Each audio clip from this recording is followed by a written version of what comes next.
We are back at Bally's Casino, Chicago, in the River West neighborhood, directly across the river from River North.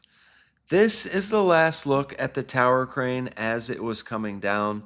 I only got this one look, but the crane is now down, and we are looking at a nearly completed hotel tower. There's still some cladding there from where the crane was. Those lower floors still have a decent amount of cladding here. But this next shot is from the Ohio feeder. This is going out to the expressways.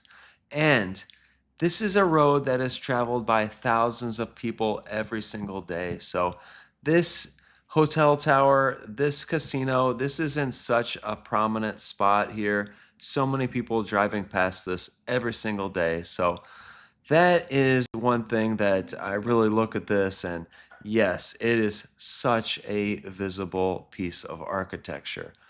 I just can't see how this fits into the neighborhood because you've got the Ohio feeder, the Chicago River, and then Chicago and Halsted, which are elevated because they run up to the viaduct at that intersection. So I don't see natural access for the city to walk to this. It's in a very weird spot by that Ohio feeder, which is the how you get out to the expressways. But thinking about how that goes fits into the neighborhood as a casino, that might not even be something that happens because we have some real issues here. The city council, they approved video gaming terminals, which is direct competition to this casino.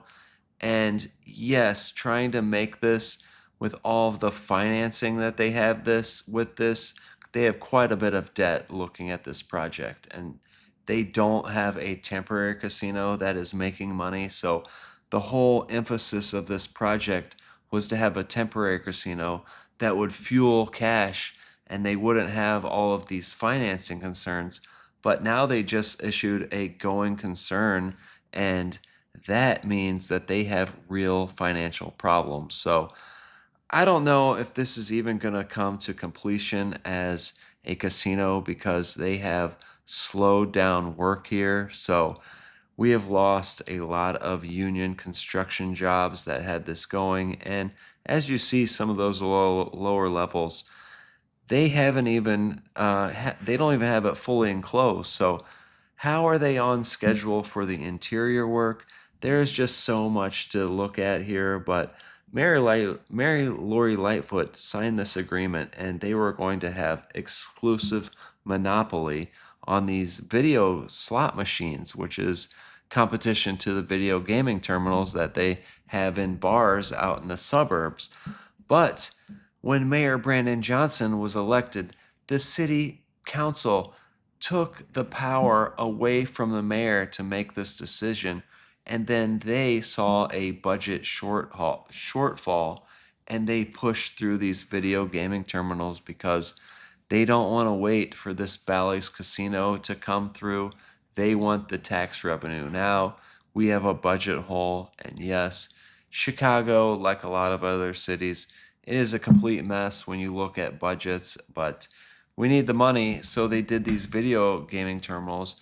And now Bally's, because they may not be able to come through on this site, their entire company might go bankrupt. So yes, Bally's pushing for this giant gaming here in the city of Chicago and financing it. And I don't know, they didn't really do all of the correct business analysis to realize that they were over leveraging themselves, really taking on too much debt and just putting themselves at risk of complete failure here.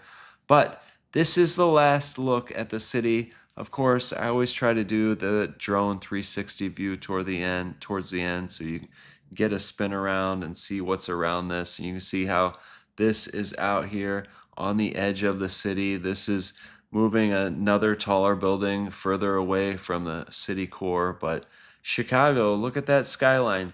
It is such a beautiful city. There's so much funding for the police wrapped up in this, so they really need to get this figured out. It really seems like the city council kind of put us in a terrible position, but this is what we're dealing with. Thank you.